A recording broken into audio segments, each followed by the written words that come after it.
Just quickly, for those people that don't know AR9 and ARCTIS, ARCTIS stands for Architected Trusted Information Sharing, and we solve complex information sharing with sensitive and classified information between multiple different parties. That could be defence, it could be intellectual property, it could be supply chain.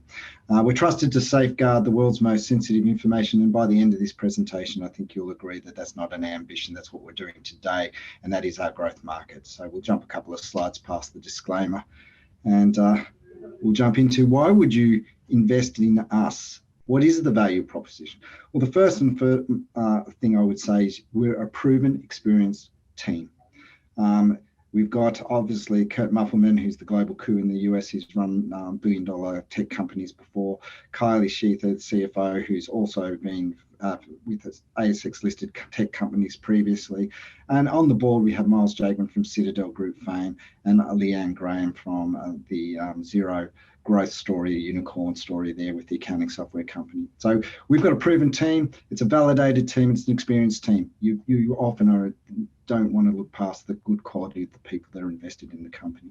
Validated award-winning company with military-grade products. Our products are already being used in the Australian Department of Defence. If you're interested in understanding if a cyber product or an information security product is any good, you can't go past the accreditation rigor and the process that they go through. We are an Australian award-winning company. We've won the Australian Defence Cybersecurity Business Award of the Year. We have been nominated for Cybersecurity Business of the Year this year. We were a finalist with Microsoft for the Data Security Product of the Year, and our products have won gold medals. But most importantly, it's this. We are in the right place at the right time in the market. We're a data-centric security company. It's growing at 23% compound annual growth. The breaches are continuing, whether that's Optus, Medibank, the remote worker revolution, the digital transformation revolution, and of course, most importantly, the geopolitical tensions and the massive increase in defence spending globally, backed by AUKUS, the Quad, and now the Defence Strategic Review. Next slide, please. Our philosophy is really simple. Our innovation in data-centric security is being adopted by government, defence, and defence industrial base to solve those complex information sharing. That is driving us through a sell-through, sell-to partnerships and alliances. Those alliances are foundational. That's what alliances with Microsoft, Thales, Fujitsu, a whole range of companies there that are now getting on board because they see the growth area of this. Our other objectives are very simple. We wish to be the preferred platform for sharing information across government, defence, and then defence industrial base to capture that huge amount of expenditure that's coming through with capability uplift, but also in that manufacturing supply chain. We want to be the premium provider of policy enforced access controls and management across the global defence market, and we want to be the thought leaders in data-centric security. And I think that over the next 12 to 18 months, we'll be successful in all of those three categories. Next slide, please. Really simple. Each one of those goals has three success criteria. They're there for you to have a look at in your own time. But again, very simple philosophy, very simple strategy, and we are highly focused on it. And I want to talk to you about how we're succeeding in those areas. Next slide, please. What is special about what we do? We extend zero trust, which you might have heard about being bandied about. It's been adopted as a philosophy for cybersecurity in the US Department of Defence, in the US federal government, in Australia, in the UK. Zero trust basically means trust nothing, validate everything. Our products are one of the only products in the world which can actually do that and be associated with the data.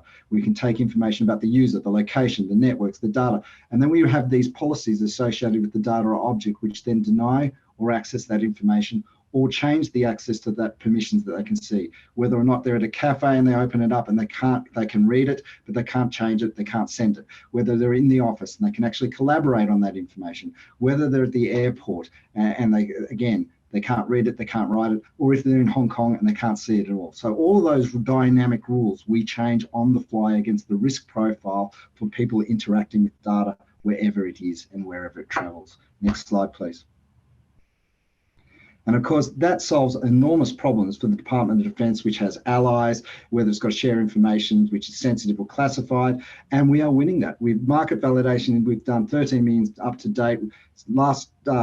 This time last year, we did a $7 million contract for our cogency platform in defence. That's continuing to be rolled out this year. We have referenceable clients in the Australian Department of Defence. NC Protect is being rolled out across a number of different defence information environments, and we have a huge number of proof of concepts which could re-rate the company quite substantially. Moving on.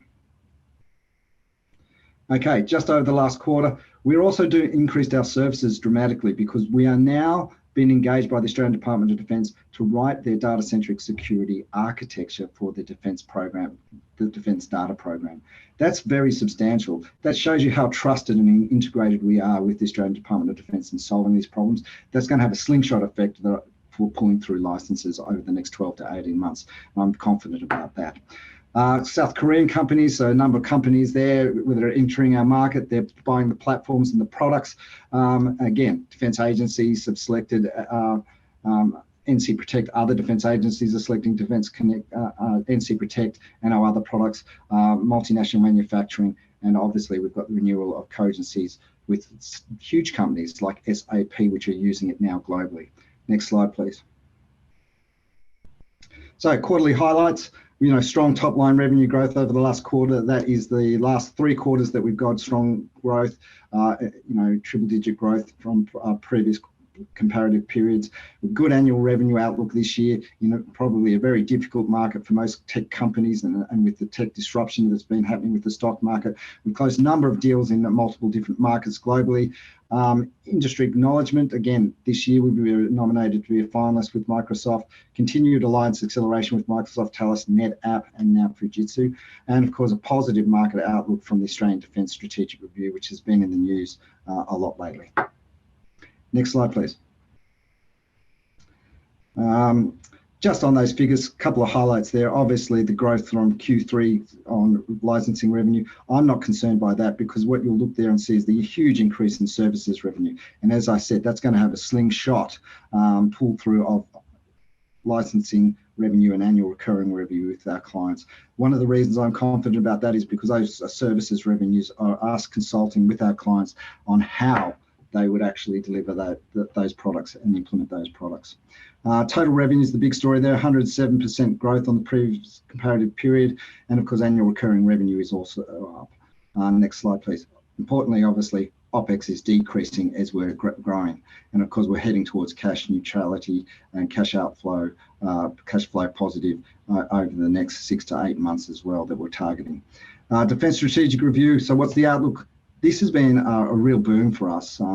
We've been, obviously with the announcement of AUKUS, they've got to share information between a whole range of different countries there. How do they segregate that information securely and share it across those alliances, whether it's the Quad, AUKUS, Five Eyes, etc. But also, how do they share information internally within the Department of Defence and across the industry, where that $273 billion investment is there to reinvigorate the Australian manufacturing industry.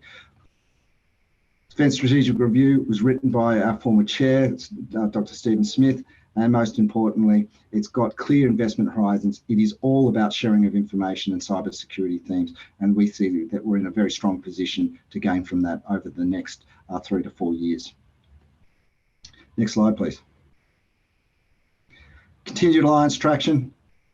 We have spent a lot of investment over the last 2 years building out foundations to make sure that we're all in the right areas globally to expand sustainably without putting huge amounts of investment of people on the ground.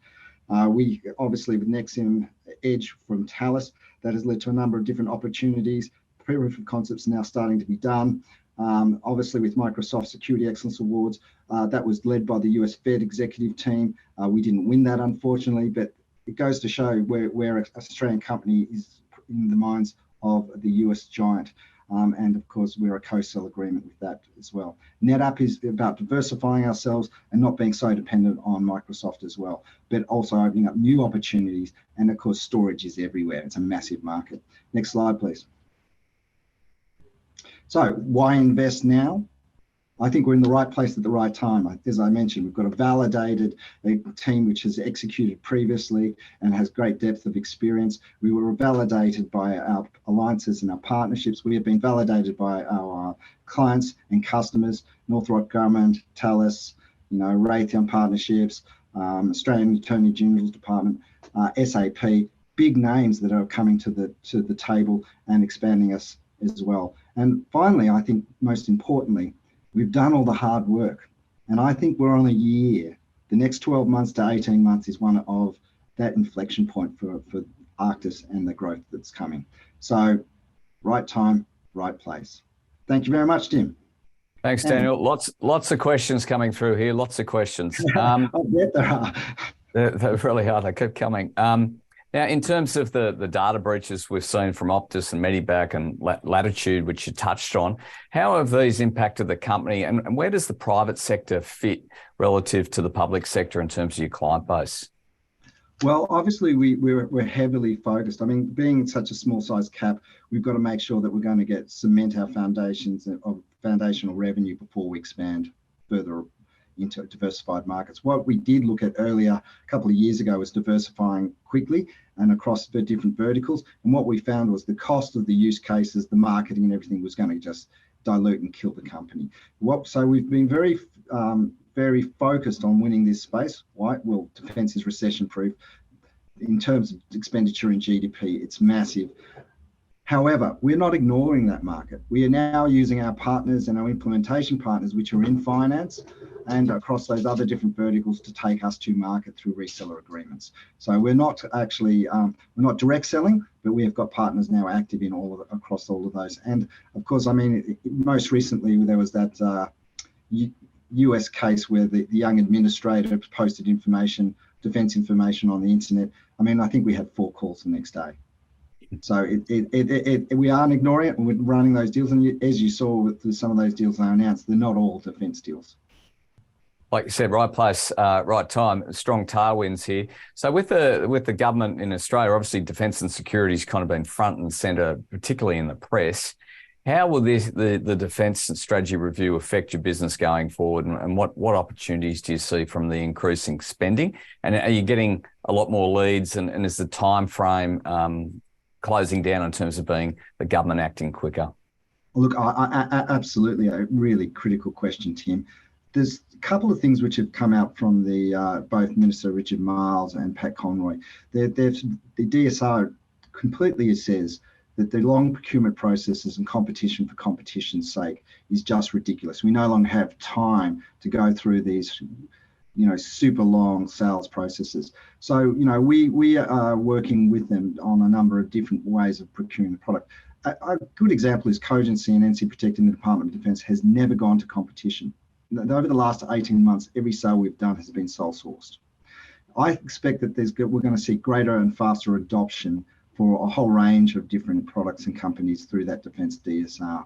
I think the second thing that we need to understand is there's a high focus on AUKUS, the Quad, Five Eyes. And what do I mean by that? Well, the capability development just for the submarines alone, and the sharing of that information and establishing a foundation where we can share that information securely, such on nuclear secrets and and reactors and etc. That's really in our sweet spot. So, those services that we've seen a huge rise in is obviously a consulting pathway to having a conversation internally about how we help the Australian Department of Defence solve those issues. And I guess that's why I'm talking about that being a slingshot effect for licenses in the future. So it's going to be good for us. Yeah, I was just going to say, you kind of got first mover advantage in this space, particularly with the government. Is there competition coming through? Well, there's always competition, but that's a healthy sign. I think we've got a couple of unique advantages. People are now seeing that this, compound annual growth rate of 23% data-centric security and all the same tailwinds that we see. They're trying to get into these markets, but obviously we have obstacles that they have yet to crack. We're trusted, we are referenceable, we've got security clearances, we're on the right government panels. That creates good, sticky, long-term income. And I'm not talking 3 or 4 years here. I'm talking 10 to 20 years of annual recurring revenue once you win these spaces and large contracts. And I think that that's worth the time of investing for a sustainable, high profit growth for the company. And there's a question here in terms of, can you comment on the drop in margins recently from 78% to 50%? Yeah, excellent question. And it goes back to that statement of that you've seen a huge increase in services. So obviously with services, you're not going to get the high 80% margins that you do get with licensing. You get more of a 30 to 40% margin on your services. That's going to have a pull down on that gross margin effect. But again, I think it's temporary. As we see those licenses get pulled through, we're going to see the gross margins increase. And balance sheet and funding, can you comment on that? Yeah, look, I think that with the opportunities that we've got in front of us at the moment, if we execute those, I don't think we're going to be back to the market for cash anytime soon.